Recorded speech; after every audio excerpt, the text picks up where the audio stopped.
या राज्याचे उपमुख्यमंत्री आदरणीय अजितदादा पवार,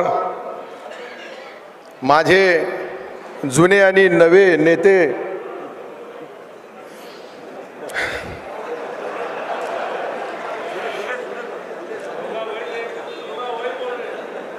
अशोकरावजी चव्हाण साहेब, आमचे मित्र आदरणीय उदयजी सामंत साहेब, अरुणरावजी खोतकर साहेब, हेमंतजी पाटील साहेब, जयसंगजी गायकवाड साहेब, अमरनाथ राजूरकरजी, कमलकिशोर कदम साहेब, DP सावंतजी, सुभाष वानखेडेजी, माधवरावजी पंडित, अरे इतके लोक आहे, सर्व नेते, कोणाचं नाव विसरलं तर ते मग नंतर मला तर सर्व सन्माननीय व्यासपीठ आणि समोर बसलेल्या आमच्या भगिनी बांधव, खरं म्हणजे मला सांगितलं कमी वेळात बोलायचं, जास्त बोलायचं. आता वेळ कमी आणि जास्त बोलणं इतकं सोपं नाही, परंतु मी खरं म्हणजे शिक्षक मतदारसंघाचा आमदार राहायला पाहिजे. त्यांना 35 मिनिटं मिळाले आणि मला फक्त 5 मिनिटं मिळाले.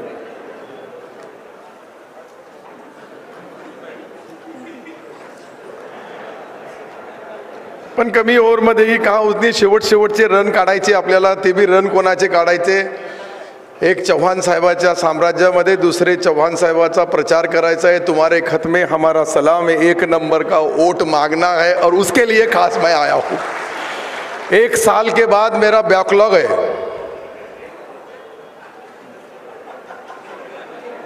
पूरा 1 साल हो गया. 1 साल के बाद इस नांदेड़ की पवित्र भूमि पे मुझे बोलने का अशोकराव जी की वजह से फिर सम्मान मिला है, मान मिला है. अमर राजूरकर का भी आभार मानना बहुत जरूरी है, क्योंकि जब महादेव के पास जाना पड़ता है तो नंदी को सलाम करना पड़ता है.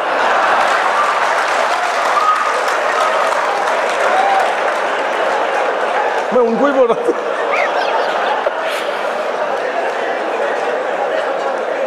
सतीश चव्हाणवर येऊ आपण.